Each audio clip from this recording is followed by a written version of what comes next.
ძალიან მნიშვნელოვანია ერთმანეთისგან გავარჩიოთ ის, რაც ჩვენს თავში ხდება, იმისგან, რაც რეალურად ხდება.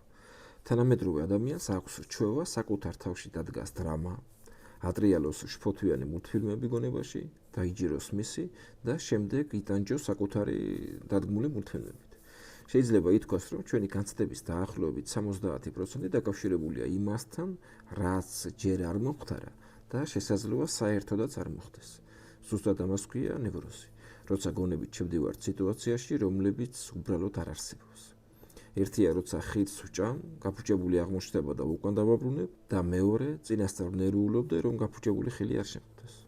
ასე ხდება აწმყოს გაუფასურება არარსებული მომავლის გამო.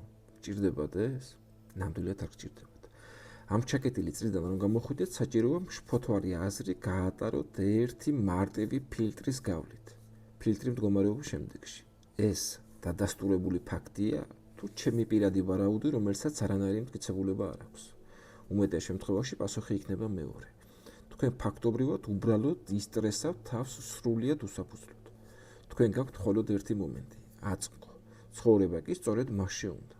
მომავალი კი უბრალოდ უნდა გქონდეთ მხედველობაში. აი ასე მარტივად ნაბიჯ-ნაბიჯ სწავლობთ შფოთვასთან მუშაობას ჩემს მინი კურსში, სადაც არის 4 გაკვეთილი. 4 პრინციპი, რომელთაც თქვენ ცხოვრებაში დანერგვისას გექნებათ სიმშვიდე და უკეთესი ცხოვრების ხარისხი. შესაძენად გადადით ჩემს ოფიციალურ საიტზე, ლინკი იქნება სადღაც ქვემოთ ან კომენტარებში. გისურვებთ წარმატებას.